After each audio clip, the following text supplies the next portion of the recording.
Today, I'm taking a look at the Cuisinart air fryer toaster oven, a more budget-friendly countertop oven that keeps things simple while still offering some genuinely useful features. This is one of those ovens that doesn't try to overwhelm you with menus or touchscreens.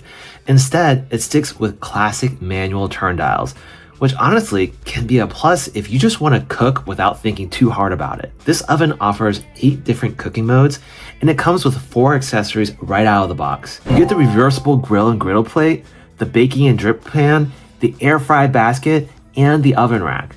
Everything you need to get started without buying extras. I ran 3 different real-world cooking tests to see how it actually performs. First up was toast. One thing I really like here is that Cuisinart gives you a dedicated toaster dial. You can set your toast from light, medium to dark, just like a traditional toaster. I personally found that the medium setting was a little darker than my preference, so there's definitely a bit of a learning curve with the dial. Once you figure out where your sweet spot is, it works really well. Overall, toast came out evenly browned and fairly quick. The second test was air fry mode, and I went straight for pork belly, which is basically giant chunks of bacon.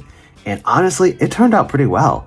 The pork belly was crispy on the outside while still moist and tender on the inside, which is exactly what you want. This is where the drip tray and the air fryer basket really came in handy. The built-in legs on the basket sit right on top of the drip tray, so you can remove the entire setup together. That means the drippings don't fall into the heating elements and you're not dealing with grease spilling everywhere when you pull it out to flip food or move it onto the counter. It's a simple design detail, but it makes air frying much easier in practice. Now for the third test, frozen pizza. I used a DiGiorno frozen pizza and cooked it using bake mode. This is where I was genuinely surprised. The instructions on the box call for about 20 minutes, but the pizza actually finished in around 15 minutes. It came out hot, crispy, and exactly the consistency I was expecting. The crust had a nice bite to it, the cheese was fully melted, and nothing felt undercooked or dried out. This is actually a great time to mention that I created a comparison video between another budget oven with the Cuisinart, which is the New Wave oven. Now, the New Wave and the Cuisinart had significantly different results for the pizza,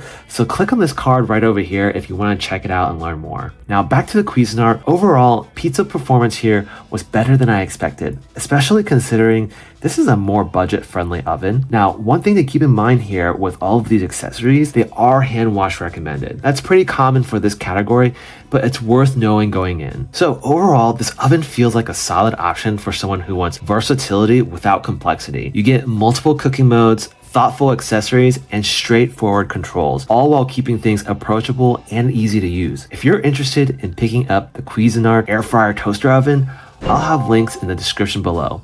And if you're curious about stepping up to something more high-tech and feature-packed, you can also check out the link on the screen for the Breville Smart Oven. Thank you for watching, and I'll catch you on the next one.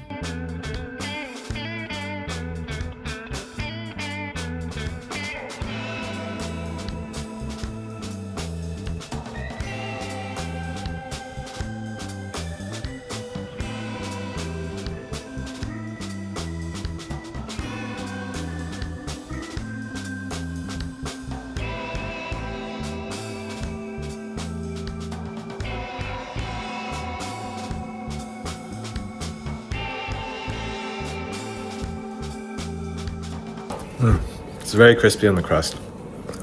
And that was the Cuisinart. I always get it wrong.